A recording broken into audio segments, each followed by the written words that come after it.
What's up YouTube? I'm Melanie Morrison, personal trainer and nutritionist, and this past year mental health has been a huge conversation. So let's take a look at ways that we can support ourselves through nutrition and fitness.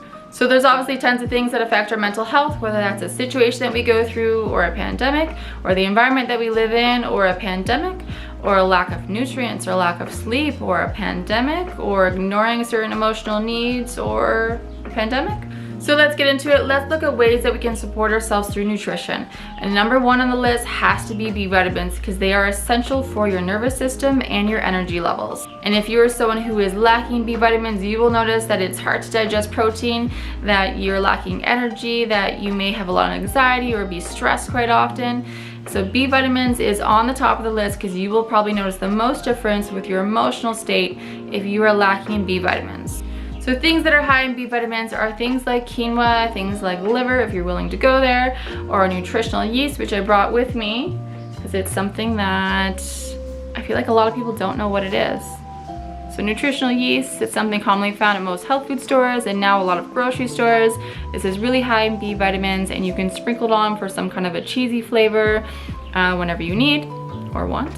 And other things would be something like eggs or chicken. So there's a lot of food sources that have B vitamins, and you want to make sure you're getting a good variety of them. So there are plenty of food sources for our B vitamins, but if you are someone who has gut issues or digestive issues, it may be harder to retain those vitamins, and a majority of them are actually produced in our gut. And that's why there's such a massive link between gut health and mental health. And usually when I hear the argument of they have no correlation whatsoever, I say B vitamins. So there are plenty of food sources for our B vitamins, but if you are someone who has digestive issues or gut issues, it may be harder to retain those B vitamins because majority of them are produced in the gut. And that's why there's such a massive link between gut health and mental health. So the next one actually helps our digestive system as well, and that is zinc. It is a cofactor for your HCl, so it helps to break down food. And on top of that, it is needed for over 100 different types of enzymes in your body, helping you perform daily functions throughout the day. So food sources that are high in zinc are things like pumpkin seeds and oysters. Yeah, I said oysters, but they are really high in zinc. And on top of that, soil. And so obviously we're not going to be eating this soil, but the soil that we grow our food in is really rich in minerals. And that's why it's so important to get organic, because you want the minerals and you don't want any of those preservatives and additives and all that other stuff that conventionally grown foods have. So I'm going to show you how to make a snack that's really high in zinc, plus there's lots of magnesium and iron, and it's delicious, and I've already had like 5 of them, so let's get right into it. So for our cookies, we have pumpkin seeds, which have lots of zinc in it, plus magnesium with the maple syrup, and iron with the cocoa nibs or cocoa, whatever cocoa you want to use.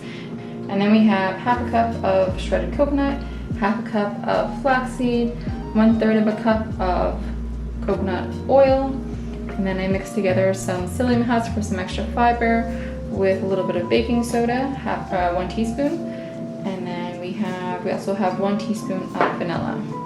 So we're just gonna add those all together into the mixer. So do you wanna help me add it into the coconut?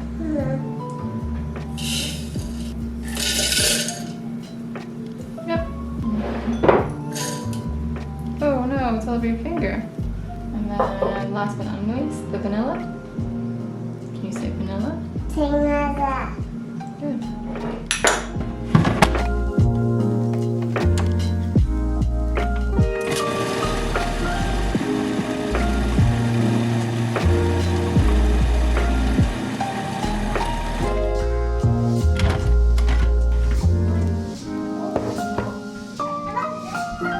So there are your pumpkin seed chocolate chip cookies.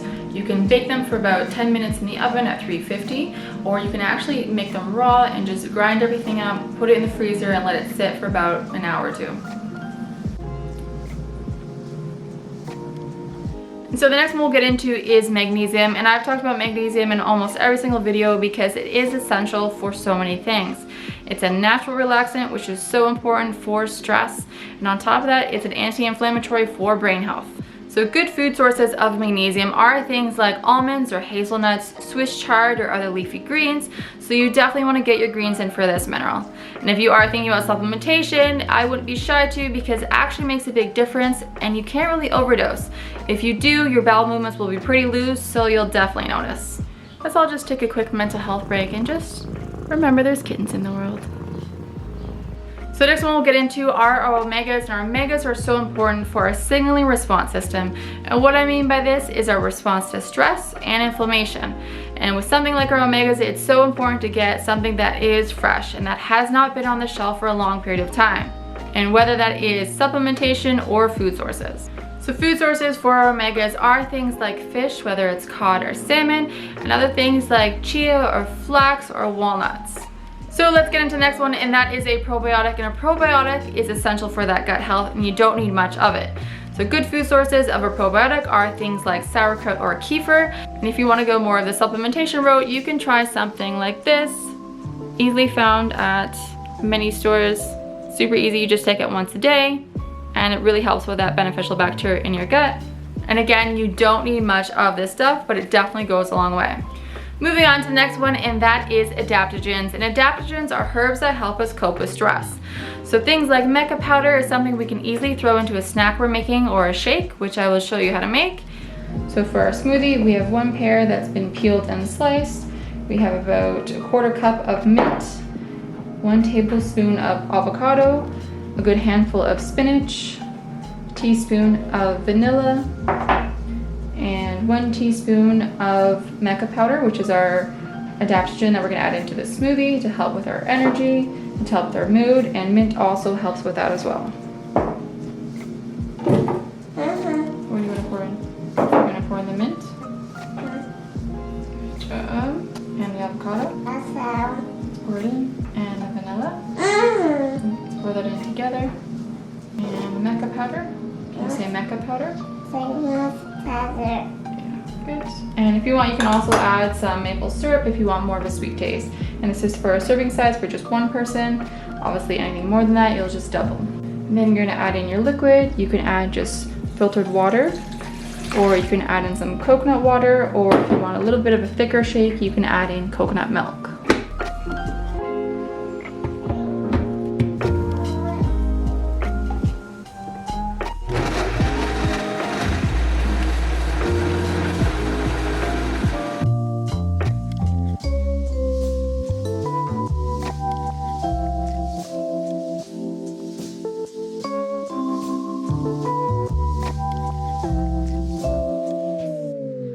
So here is the meca powder. You can buy this at pretty much any health food store, and just add it into any shakes or cookies or anything that you're kind of making that will add that adaptogen. Or if you prefer teas, then you can have something like Siberian ginseng, ashwagandha, or licorice root. And if you are having a tea, you want to make sure you're having it away from food about 30 minutes before or after. Or if you're someone who eats a lot of salads, you can add in some borage oil to your salad, and that will really help you cope with stress. Another adaptogen you can use is CBD, and CBD is a compound found in marijuana, and there's many different sources that you can have, whether it's the oils or the tincture or gummies or smoking it. Either way, it's something that really helps to cope with stress and reduces inflammation. And lastly, working out goes a long way for your mental health, but I'm going to gear you more towards stretching. Stretching will help to relax your nervous system, which will support your mental health. You can start by just stretching 20 minutes a day, holding each stretch for about 2 minutes. You can do this on the floor, you can do this standing up, whatever it is, whether you're watching TV, you just want that time to recoup. So just 20 minutes a day, it's not a long time, and it really will help you physically and mentally. So there you have it, those are my mental health tips. Please leave a comment below, like and subscribe if you want more content. And again, my name is Melanie Morrison.